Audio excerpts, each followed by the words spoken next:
Hilchos Shmittah v'Yovel Perek Shvi, the laws of the sabbatical year and the Jubilee year, chapter 7. Today we're going to be talking about a concept that's called biur.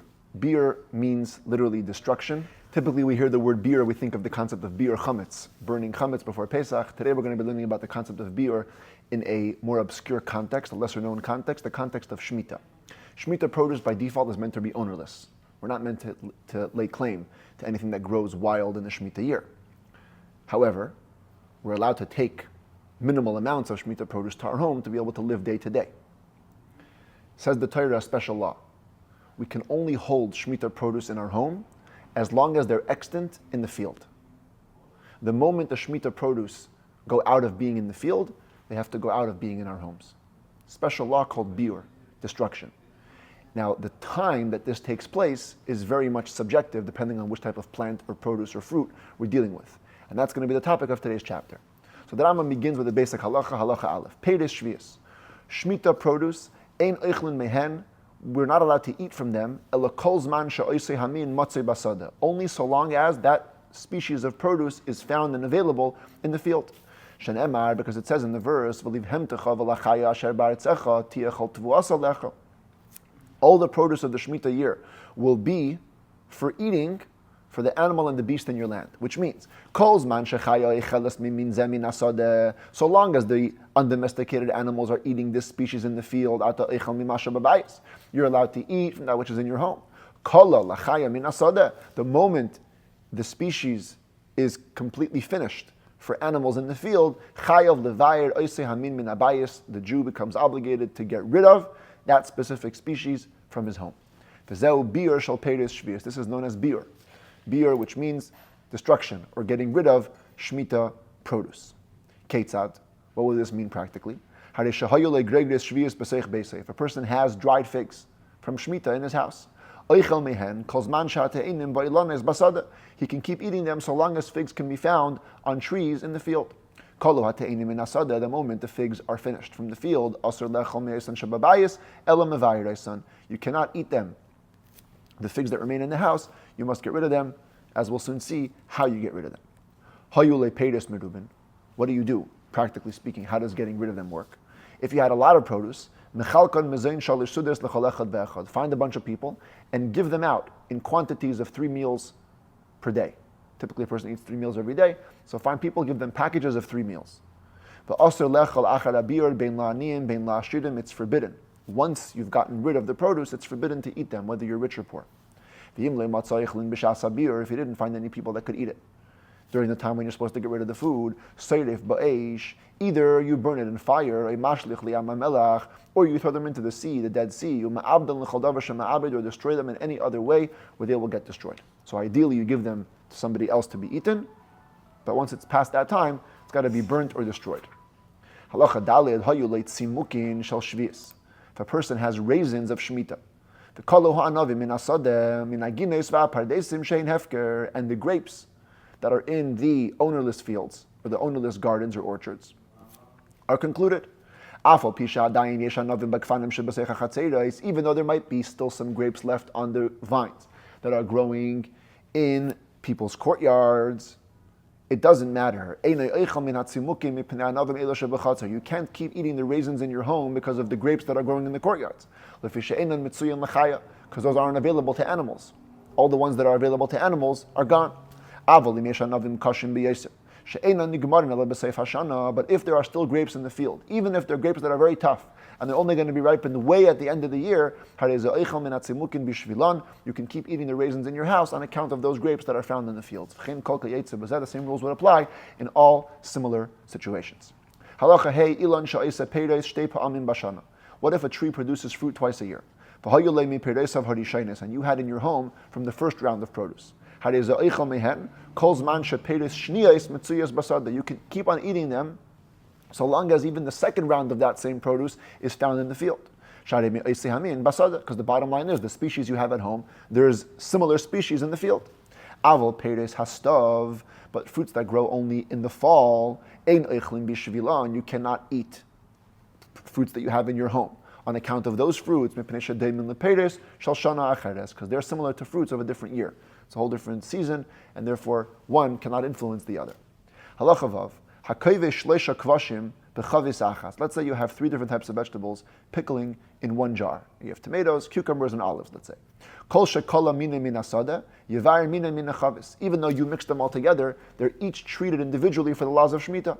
The ones that finish in the field are the ones that you have to get rid of from your barrel. But once you began to eat them after the pickling process was completed, it's all considered to be already destroyed, because it's already been used in human consumption, and therefore you don't have to get rid of it even if it's finished from the field. The same way you have to get rid of food that's meant for humans. You also have to get rid of animal fodder from the home. And you cannot give them to your animal if it's no longer available to the wild animals in the field. The same way you have to get rid of actual Shmittah fruit, you also have to get rid of money that was used in transactions involving Shmittah fruit, as we saw yesterday at length. Ketzad, what does this mean? Let's say you sold Shmittah pomegranates, and you're eating using the money that you got from them.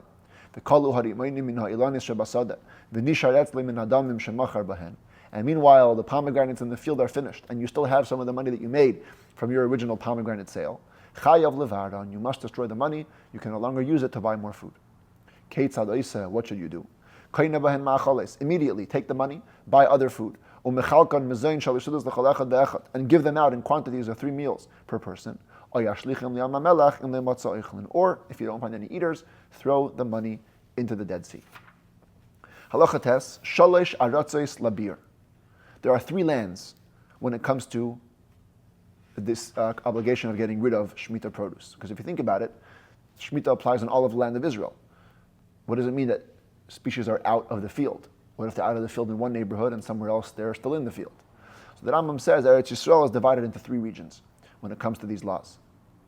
And the way that Rambam defines this is a source of great controversy. I wasn't able to upload the picture, but in the back of the Art Scroll Yerushalmi, to tractate Shvius, they have a number of differing opinions on how to explain the Rambam, and also how to explain the Mishnah, which is the Rambam's source for this. It's very unclear where exactly these 3 regions are, especially as it relates to our modern maps of Eretz Yisrael. But we'll learn the words of the Rambam, and we'll imagine that there are 3 different regions in Israel that these laws apply to. And they are, number 1, Eretz Yehuda Kula, what's known as the land of Judea, Hahar v'Hashvela v'Ha'emek. The land of Judea has mountainous areas, low plains, and also valleys. Eretz Achas. All these 3 areas of Judea are considered to be one region for these laws. Ever Hayardin Kulay, the entirety of the Transjordan. Shvelas Loid, the Har Shvelas Loid, Umi Beis Chayden Ad Hayam, the plains of Lud, the mountain near the plains of Lud, and from the area called Beis Chayden till the Mediterranean Sea. And again, it's pretty confusing where this strip of land is to be found, because Transjordan is all the way in the east, and the Mediterranean Sea is all the way in the west. So which area are we talking about? Again, a big argument. The point is it also has these 3 areas: plains, mountainous regions, and low lands. Eretz Achas, all these 3 areas are also considered to be another region. The Hagalil Kula, in the entire Galilee, Ha'elyon v'Hatachten Utchum Tvaria, the upper Galilee, the lower Galilee, and the whole area bordering what we know today as the city of Tveria, Eretz Achas, is called the 3rd region for the laws of beer. The way it works is, throughout each region, you can eat any given species till the last of such a species is finished in that region. What would this mean practically? If you had fruit in Judea, the region of Judea, you can eat from those fruits so long as that type exists anywhere in the region of Judea. Same if you would have fruits in the Galilee or fruits in the Transjordan. Now, these 3 regions are considered combined for some laws. When it comes to carob, olives, and dates, they're all considered to be one big piece of land. And you can eat dates throughout all the land of Israel until the last one in Soyar, which is where dates grow in great quantities, are finished. When does that happen? Ad HaPurim, Purim of the 8th year. So you can eat Shemitah fruit till way into the next year. You can eat olives until Shavuos. of the Shmittah year, uva'anavim ad ha-pesach shel matzei shvius, and grapes till Pesach of the year following Shmittah, uva'gregrias ad ha-Chanukah, and figs you can eat until Chanukah of the next year as well. Halacha Yud Beis hamaylich peres shvius mimakim shekalu lemakim shaloi kalu. If you take Shmittah fruit from a region where they have been already completed to another region where they haven't yet been completed, and over there everyone's still eating that species, or you take fruit from where it's not been finished yet to a place where it's been finished and nobody else is eating that species, chayav levayer. In either case, you have to get rid of whatever fruit you're holding. Because we place upon you the stringency of the place that you left and the place that you're coming to. So in the first case, since you took them from a place where they were finished, you have to destroy them. In the second case, since you're coming to a place where they were finished, you must destroy them. Fruit from Israel which were taken to the diaspora, must be destroyed in their place. They should not be transferred from place to place. Halacha Yud Gimel. Klal Gadol Amru Bashvius, the sages gave out a great rule when it comes to the laws of Shemitah. Kol shehu maichal adam, oy maichal behema, oy mimin hatzayvin. Anything which can be classified as human food, animal food, or an herb used in producing dye, im einay miskayim ba'aretz. If this herb or this plant is not going to be maintained in the earth, in other words, it has to be picked at some point, unlike, let's say, some herbs which reproduce, the bulb stays in the ground, but in these cases, they're not staying in the ground. Yesh loy uladam of shvius, both it and monies received for it would have the laws of Shemitah sanctity. The chayav babior hu v'damav, and when the time comes, both it and money received for it has to be destroyed.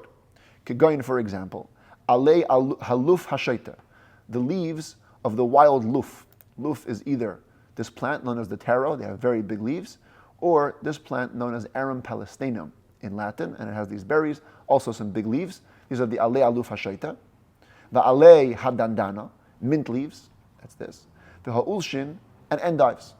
These go into the category of me'oichel adam. Those are examples of human food, which would have the laws of Shemitah applied to them, and the laws of biur applied to them.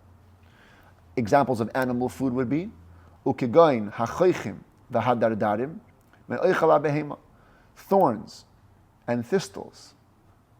Two types of thorns. Over here would be considered an example of animal food. Ukegoin istis v'koitza mimin hatzayvim. And an example of dyeing herbs would be, istis is the indigo plant, this one over here, and koitza is another type of thorn.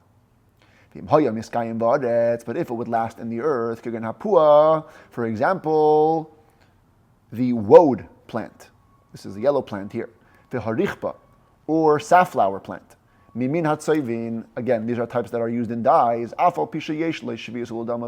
even though when you were to pick them, they would have the laws of Shemitah sanctity, and also if you use them in transactions, the money produced from them would have the laws of Shemitah. Ein lahem biur v'leil dmeya. They don't have to be destroyed, nor the money has to be destroyed. Shalei miskayim ba'aretz, because it can last in the land. Elanen in vitzayvin by ad reish hashana. You can keep on enjoying them, keep on using them for dyes, all the way until the beginning of the next year, when of course everything is not anymore subject to the laws of Shemitah. Halacha yudalid v'choil she'enei meyuchat. Any type of plant which is not specifically designated. It's not for human consumption specifically, nor for animal consumption, nor is it used in the process of dye. As long as it's not used for fuel, simply as firewood, it also has the laws of Shemitah sanctity applied to it and its money, but not the laws of getting rid of them. Even though it doesn't last in the land, in the earth, you can keep on using it and the money received for it until the new year. Going back to the taro and the mint leaves, the roots of these leaves that stay in the ground, or even if they don't stay in the ground, they're not used for anything specific, so they can be used all the way to Rosh Hashanah. The akrivanin is identified by the art scroll as the heliotrope plant. This one right here, a very beautiful purple flower. Halacha tesvav, klipe rimoin v'hanetz shaloi, pomegranate rinds and the crown. Every pomegranate has these shells where the seeds sit in, that's called rind, and it has a crown on the top of it. They're not really edible parts of the pomegranate. Klipe agoizim v'hagarin, walnut shells and pits of different fruits. Yesh lahem shviyas v'lidmeim shviyas. They have to be treated with Shmittah sanctity. Money produced for them also has sanctity. Aval ein lahem bir v'lidmeim, but they don't have to be gotten rid of when the time comes and these species run out in the fields. Lulvei zradim, shoots of the service tree. This is the service tree. Fruits that grow from it are called sorbs, sorb apples. The shoots of this tree, v'hacharuvim and carob shoots, yesh lahem v'lidmeim shviyas ubir, both the laws of Shmittah sanctity and the laws of destruction when the time comes apply to them, because the shoots are actually edible at this stage in their growth. Lul ve'ha'elam v'habotna v'ha'atodin, shoots of the terebinth, type of oak tree, and the pistachio tree, and the thorn bush, yesh lahem v'lidmeim shviyas aval ein lahem biur, they have the laws of Shmittah sanctity, but not the laws of needing to be destroyed. Aval olin shalahem yesh biur, but the leaves on these trees, they could be somewhat edible, and they have to be destroyed from the home when they run out in the field. Halacha tazayin ezahi sha'as habir be'olin, or sha'as biur he'olin. When is it time to destroy leaves? You say you have to destroy when it runs out of the field. What's called running out in terms of leaves. And it means when, like in the fall, when the leaves fall off of the trees. Olive leaves, reed leaves, and carob leaves. They never had the laws of getting rid of them, destroy them applied to them, because they don't fall off the tree ever in a conclusive way. Until when is a person allowed to pick moist grass on Shmittah? Until the sweet ground becomes dry. Same way we had in chapter 3 or 2, the debate about what masik means. It also has the same debate over here, but the common translation of masik would be the ground itself. Once the ground begins to dry up, it gets this little knotty texture to it, and at that point, you can no longer pick leaves to take to your house because they're considered to have run out in the field. You can take dry grass all the way until the second rains come in the 8th year, because dry grass takes much longer to fully run out. The